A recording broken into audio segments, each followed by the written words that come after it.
KBS 보도본부 부장들이 부장직에서 일괄 사퇴하면서 김환영 사장의 사퇴를 촉구했습니다.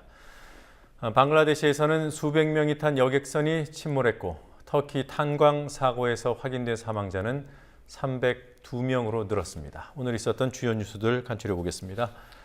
황준호 뉴스 취재팀장 나와 있습니다. 어서 오십시오. 예.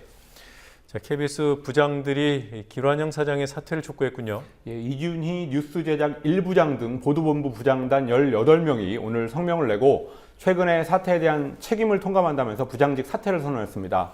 부장단은 참담하다라는 심경을 표현하면서 일산 기자들과 동고동락하면서 뉴스의 최전선을 지켜온 자신들 부장들부터 먼저 책임지겠다고 말했습니다. 이어서 김환영 사장에 대해서 즉각 사퇴하라고 요구했습니다. 부장들은 전임 보도국장의 폭로에 따르면 김환영 사장은 정권을 비호하기 위해서 KBS 보도에 사사건건 간섭해왔다. 우리는 그동안 길 사장의 행보에 비춰볼 때 그런 폭로를 충분히 사실로 받아들일 만하다고 본다고 말했습니다. 네. 그런데 이 부장들은 그동안의 보도에 여러 가지 책임이 있는 사람들일 텐데요. 그렇습니다. 사과나 반성이 있었는지요? 그런 말은 거의 없었습니다. 네. 그래서 일부에서는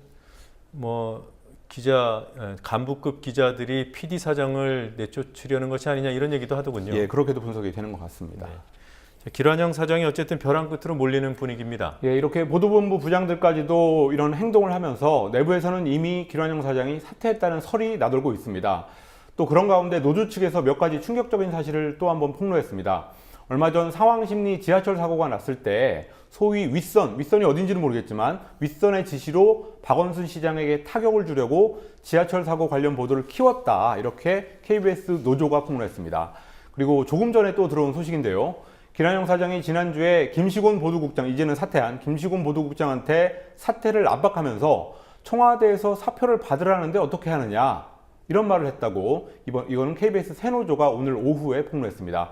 정치 권력에 완벽히 장악된 KBS의 속살을 보여주는 사실들이 매일 이렇게 쏟아져 나오면서 파문이 전방위적으로 확산되고 있습니다. 네, 이렇게 심각한 내용들이 있기 때문에 새누리당이 미방위에 불참하고 있는 게 아닌가 하는 생각이 드는군요. 자, 언론의 이런 문제 지적에 대해서 해직 언론인들 오늘 쓴소리를 했습니다. 예, 원로 언론인들하고 해직 언론인들이 오늘 오후 KBS 본관 앞에서 현직 언론인들한테 보내는 호소문을 낭독하고 KBS와 MBC 사장의 사퇴를 촉구하는 기자회견을 가졌습니다.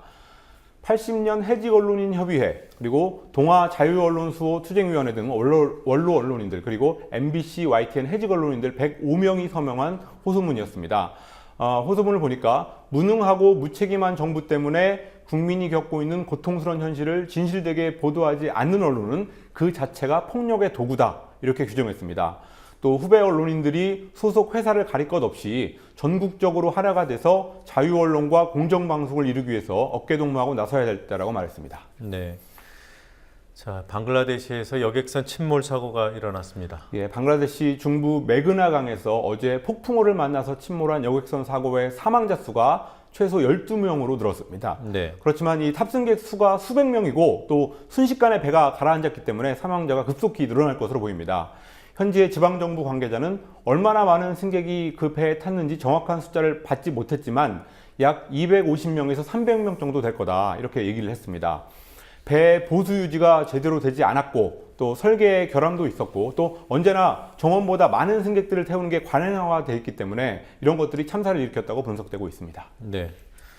자, 터키 탄광 사고 사망자 숫자도 계속 늘고 있습니다. 예, 터키 정부가 소마 탄광 폭발 사고 사망자가 최대 302명으로 추정된다고 밝혔습니다. 다만 이 안에 갇힌 광부들이 원래는 140명 정도 될 거다 이렇게 예상을 했는데 실제로는 18명 이하라고 에너지부 장관이 밝혔습니다. 터키 사람들은 이번 사고 희생자에 대한 추모의 의미로 검은 리본을 달고 있고요. 또 희생자 사진을 명함 크기로 복사한 사진, 이것을 가슴에 달고 다니고 있습니다. 역시 반정부 시위도 계속되고 있습니다. 네. 자, 오늘 또 어떤 뉴스들 있었는지 정리해 주시죠. 새정치민주연합 지도부의 새누리당 기초연금법안 수용에 반발해서 의원직 사퇴서를 제출했던 김용익 의원이 보건의료노조 같은 노동시민사회단체 대표들의 만류를 받아들여서 사퇴 의사를 오늘 철회했습니다. 건설업자한테서 억대의 금품을 받은 혐의로 기소돼서 항소심 재판을 받고 있는 원세훈 전 국정원장이 구치소 생활이 견디기 힘들다면서 보석을 청구했지만 서울고법이 오늘 기각 결정을 내렸습니다. 끝으로 오늘 SNS에서 화제가 됐던 사진 하나를 소개해드리겠습니다. 어른들이 그 어른들의 욕망을 위해서 어린아이들을 도구로 사용하고 있다는 사실을 고발하는 사진들입니다. 첫 번째 사진은 교황청의 어린이 성학대를 상징합니다. 그리고 두 번째는 태국 관광객의 어린이 성매매, 세 번째는 시리아 내전에서의 아동 학살을 의미하고 있습니다.